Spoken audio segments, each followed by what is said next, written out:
ए त्यस्ता नाथे सागको मासु खान त औकात चाहिने औकात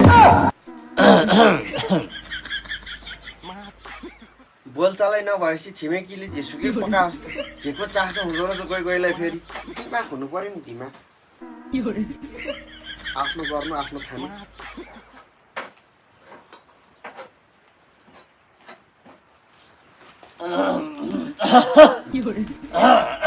मासु ज्यारो सुकुटी सुकाउनै पर्यो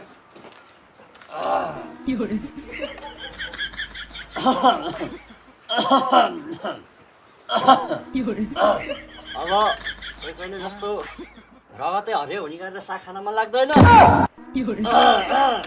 यहाँ त बिचरा औकात भयो पो कहिले काहीँ मासु खाओस् त यो साग पनि कताबाट मागेर ल्याएको होला हो कि चोरेर ल्याउनु नि बेर आउँदैन मेरै घुर्यानतिर चोर्यो क्या आज खासै घाम लाग्ला जस्तै छैन यहीँ राख्यो भने यो सुरक्षित त पक्कै पनि छैन ल यहाँ भित्रै लानु पर्यो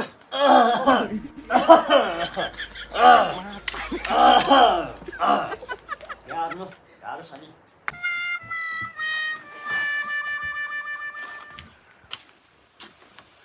ए त्यो सुकुटी पक्क मैले कसरी खानुपर्छ मसँग नि आइडिया र दिमाग छ क्या पक्क तेरो सुकुटी म सबै खाएर सक्नुहुन्छ पक्न पक्क पक्क छिमेकी तेरो सुकुटी कसरी खान्छु मलाई मात्र थाहा छ नि तैँले मलाई अति चारै गरिस् होइन पक्क यस्तो मिठो मिठो खान्छु कि तेरो घर गएर पक्न मलाई यसले के सोचेको छ क्या के सोचेको छ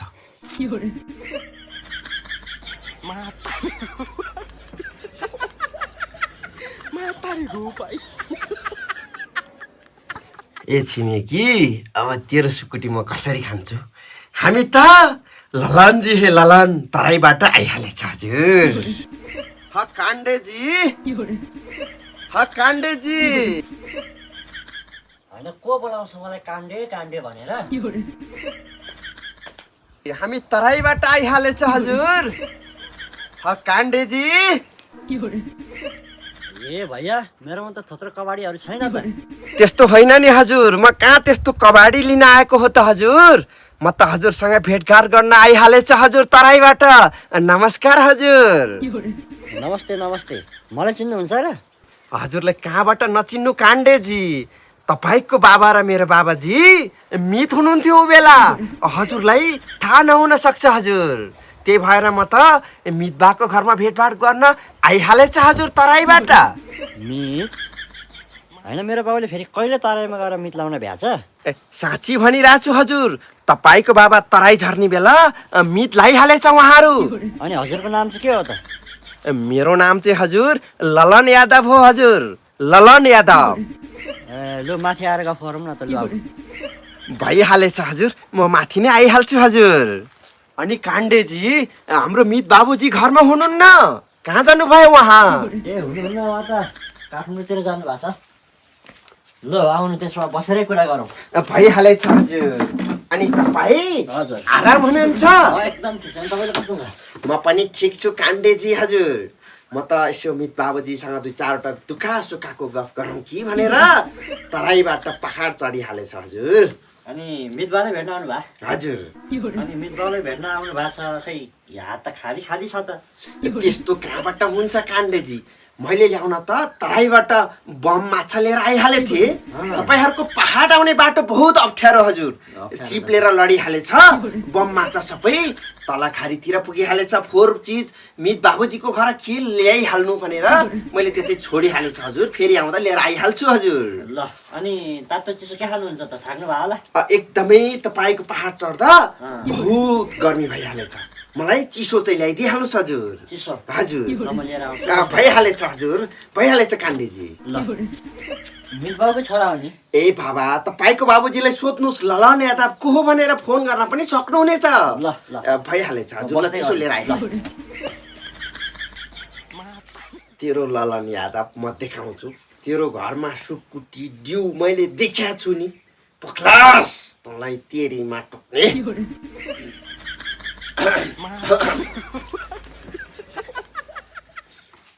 होइन डिउ खान मन लाग्यो कहाँ मर्यो यो छिमेकी यत्रो बेर लाग्छ यसलाई डिउ ल्याउन लातलाई दिएर पल्लो घरको कुनातिर पुर्याउन मन छ नि के गर्नु अब मासु खानालाई अनेक गर्नु परेको छ आयो आयो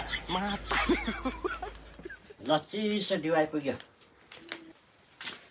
ल पसलबाट चिसो डिउ लिएर आएको छु मैले भइहालेछ हजुर ल यो समात्नुहोस् त होइन तपाईँ दुखाइ नगर्नुहोस् तपाईँ तातो चिसो खानाको व्यवस्था गर्नुहोस् खानाको व्यवस्था गर्नुहोस् म आफै हालेर खाइहालेछ हजुर ल ल तपाईँ तपाईँ यसो हेर्दा त शाकाहारी जस्तो देखिनुहुन्छ के साग पकाऊ होइन हजुर म शाकाहारी ठ्याक्कै शाकाहारी भनिहाल्न चाहिँ मिल्दैन हजुर मेरो मित बाबुजी हुँदाखेरि यहाँ आइराख्दाखेरि उहाँले जहिले लोकल भाले काटेर चाहिँ खुवाउनुहुन्थ्यो हजुर तर अब मित बाबुजी हुनुहुन्न तपाईँको घरमा मासु मङ्स जे छ त्यो पकाइहाल्नुहोस् म मजाले खाइहाल्छु हजुर भाले नै काट्नुपर्छ भन्ने छैन काण्डेजी ल ल ल ल हस् म जिउ आफै हालेर खाइहालेछ ल हस् म रेडी गर्छ है खाना ल खानापिना रेडी गरिहाल्नु तपाईँ यहाँ बस्दै गर्नुहोस् भइहालेछ हजुर के गर्नु अब आफूले चिन्दै नचिन्ने मित बाबुको छोरा भन्छ होला नि त अब धेरै त खाउँ भन चिनेकै भए त हालेर हाल्दै तँलाई डाका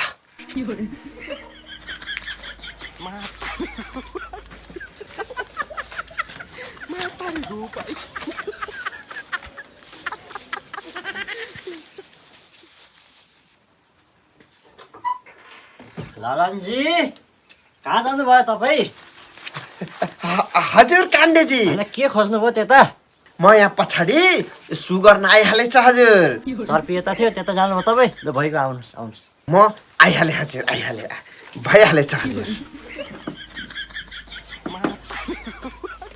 काण्डेजी मैले चर्पी देखिहाले छैन के मिस्टेक भइहालेछ ल ल अनि खाना बसालिहाल्नु खाना पाक्दैछ ए अनि यहाँ पल्लो घर देखेँ मैले हजुर बहुत राम्रो घर रहेछ उहाँको ए त्यो कहाँ राम्रो हुनु त्यो अरूले दिएको घर त्यहाँ बसोस् भनेर बिचरा एउटा भिखारी छ क्या ए खत्तम छ उहाँ त म पहिलाचोटि मित बाबुजी भेट्न आउँदा त बहुत राम्रो मान्छे हुनुहुन्थ्यो तपाईँको छिमेकी अहिले कसरी खराब भइहालेछ उहाँ त राम्रो मान्छे हुनुहुन्थ्यो त होइन कहाँ हुनु खत्तम छ भने यो यस्तो लोभी छ हजुर यो एकदम लोभी क्या कन्जुस कन्जुस भइहालेछ एकदम उहाँ त्यस्तो मान्छे त हुनु नथ्यो सबैको राम्रो हुनुहुन्थ्यो गाउँभरि उहाँकै भयान चलिहाल्थ्यो तर अहिले कहाँ जानुभएछ उहाँ तपाईँको छिमेकी खै मैले थाहा पाएर चाहिँ कहिले भएन चलेन हजुर अब यतै थियो भर्खरसम्म कता हुन्थ्यो ए उहाँ कतै काममा व्यस्त हुनुहुन्छ होला उहाँ त धेरै काम गर्ने मान्छे धेरै राम्रो मान्छे झगारिलो मान्छे हुनुहुन्थ्यो पहिला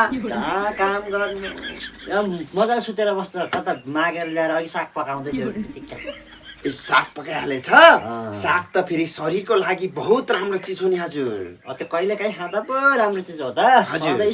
सधैँ ल्याएर खान्छ मलाई त त्यसको त कुरै गर्न मन छैन क्या लालनजी मलाई त देखेकै रिस उठ्छ मलाई त घुमाएर दिउँ जस्तो लाग्छ खत्तम छ त्यस्तो होइन होला हजुर उहाँ त बहुत राम्रो मान्छे पो हुनुहुन्थ्यो त पहिला गाँठी के भएछ उहाँ तपाईँको छिमेकी हुनुहुन्छ होइन त छिमेकी भन्दा नि लाज लाग्छ लालनजी अब त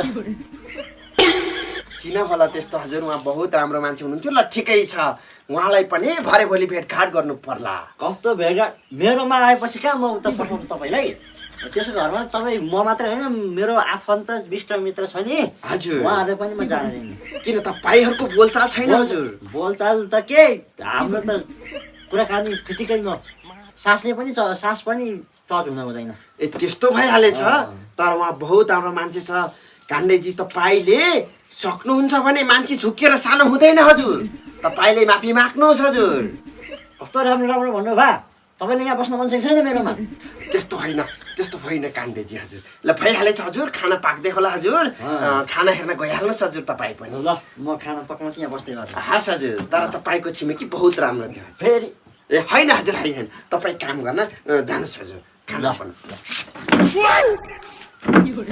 के गर्नु गाह्रो छ भात खानु परेको छ मासु पो पकाउँछु पकाउँदैन साला छिमेकी डाकाले हेर्न जानु पर्यो मासु पकायो कि पकाएन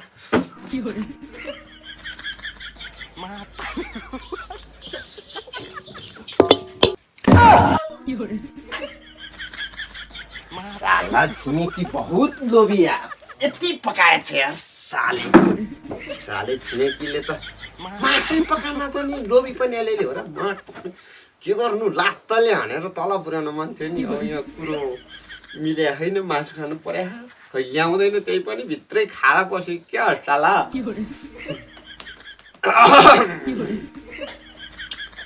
काण्डेजी बहुत भोक लागिहालेछ हजुर हामीलाई। तराईबाट आएछ। मित बाबुजीको घर आउँदा सधैँ त भालेको स्वागत भइहाले थियो। मित बाबुजी कहाँ जानु भएछ हजुर? हजुर ग्यास्ट्रिक होला होला जस्तो भइहालेछ हजुर। के गर्नु हजुर? ल्याउनु भयो? चामल सकेछ हजुर। अहिले टारौँ न, अहिले बनाऊ। चिउरा मासु ल भइहालेछ हजुर, म खाँदै गर्छु हजुर। आफ्नो कामतिर लागिहाल्नुहोस् हजुर। ल कस्तो भएछ अब, मैले पनि चाहेको थिएन। ठिक भएछ, भइहालेछ हजुर। ल खानुहोस् है। हस् हजुर, भइहालेछ हजुर। साला के गर्नु, एउटा खारै गयो नि। हेत्तेरिका साला चुतिया त हो। बारी बिहार त कहाँ ठिक छ र, म त्यसै नबोल्या हो त्योसँग आलु मिसाएर मरेछ। आलु के गर्नु, खानु परेको छ, खाइहालौँ।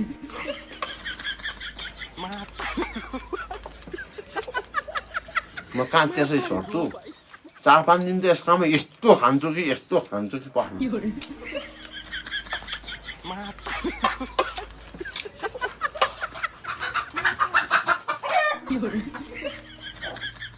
लोभी त साला कति ल्याएर नि।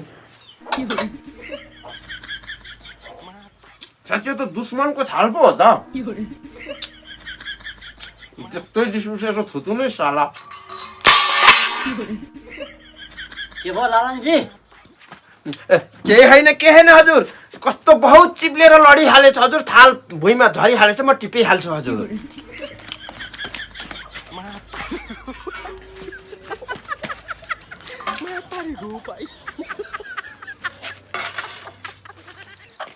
काण्डेजी तपाईँले त बहुत मिठो खानेकुरा खुवाइहाल्नु भएछ। म त टन्न अगाइहालेछ। तपाईँ घरको काम गर्दै गरिहाल्नुहोस्। म मित बाबुजीको घरमा धेरै समय पछि आइहालेछ। यसो डाँडा काँडा पहाड हेरेर आइहाल्छु हजुरमा। अलिक छिटै आउनु है, बेलैमा आउनु। ए हस् हजुर, हस्। ल तपाईँ काम गर्दै गर्नुहोस्। अब कहाँको भैया आएर मित बाबुको छोरा हुँ भनेर मासु खायो, फर्केर आउने कि नआउने हौ, टेन्सन छ।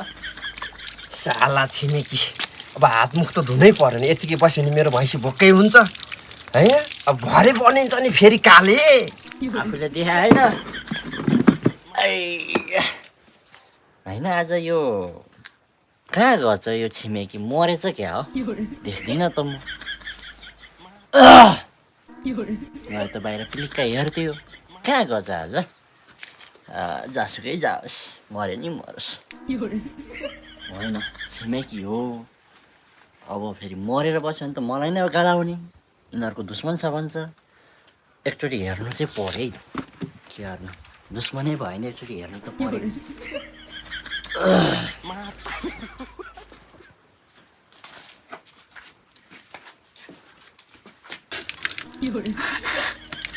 साला छिमेकीले मसँग च्यालेन्ज गर्ने भेट्यो होला नि त। आज त मस्ती मासु खायो। भरे पनि काले बनेर गएर भाले नै काट्न लाउँछु सालेलाई म।